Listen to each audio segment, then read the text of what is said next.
There was so much sanding. Hey, turn that down a little bit. Okay, there we go. There was so much sanding in this project that I went ahead and started sanding from the beginning. You'll just see this guy sanding throughout the video. Can we go ahead and move him up to the left corner so he's not in the way? Thank you. Studio Epic.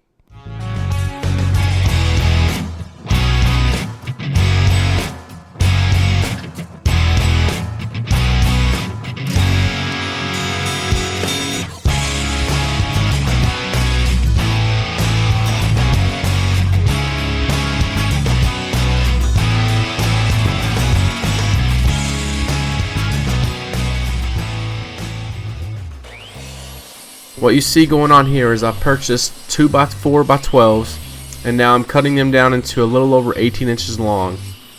The final dimensions of these Jenga blocks will be 9 inches by 3 inches. What I'm going to do is go ahead and cut these down into more manageable pieces and then go to the table saw and rip them down to the final width and then come back and cut them to final length. This is a lot of work and a lot of extra cuts, but I think it'll make it worth it in the end whenever I get these done. Plus, I'll be able to look through the boards and pick out the best spots on the boards and also allow myself to get the straightest boards possible.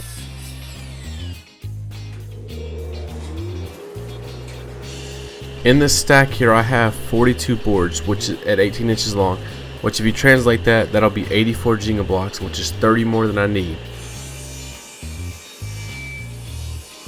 But what I'm going to do is what I call the 3-cut method. I'm going to cut one side of the board, flip it over, cut the opposite side, and then I'll decide which side needs to have more taken off and make a final pass on that side. One thing I'm doing as I'm going through this is I'm checking every one of the boards to make sure that it's flat and level and doesn't have a wobble or bow to it.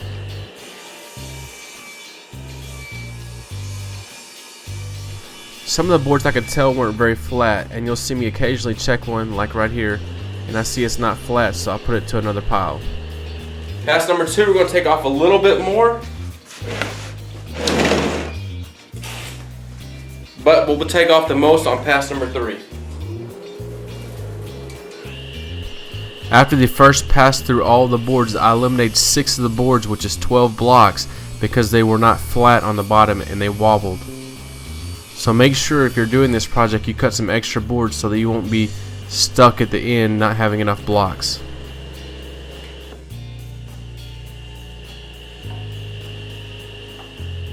As we get ready to make our third pass, we're eliminating 2 more boards from our stack. This final pass will be at 3 inches. That'll mean that each one of these boards will be 3 inches wide, so 3 of them together. And I can't hold them up here. 3 will be 9. That'll be our final dimension we cut on the miter saw is 9 inches for each of the blocks.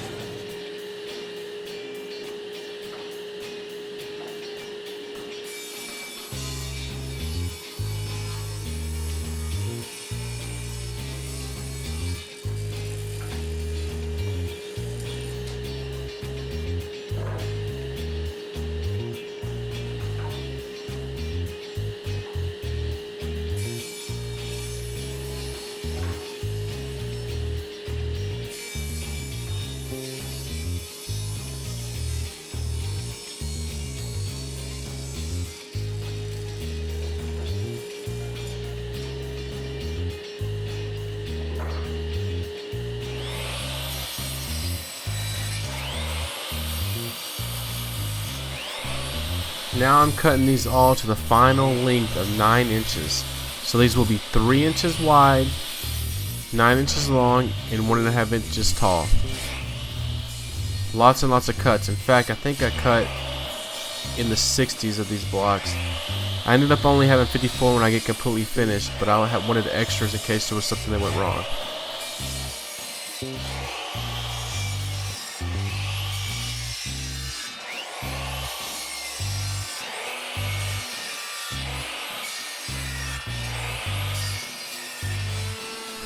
And this is the actual part of the video where I did do all the sanding.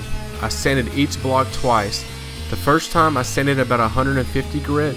The second time I went through I sanded it at 220 grit. I definitely think the more time you spend sanding the better your finished blocks will be.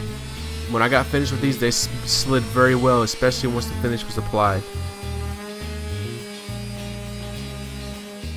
This is my first time using this oat colored Danish oil, and I gotta say I kinda like it.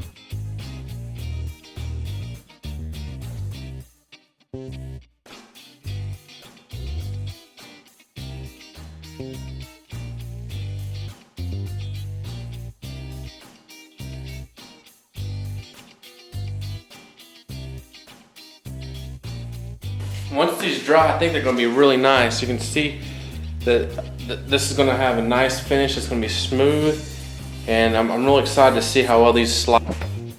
So the Jenga blocks are done. This tower is about 27 inches tall. I got it set on a bar stool, as you can see, or maybe you can't see them. Can't really tell, but it's gonna be pretty cool. I mean, it's just like regular Jenga.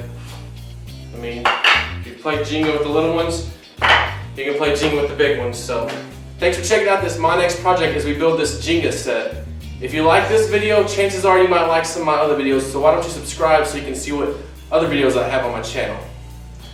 Thanks again for watching, and as always, y'all will see me next time.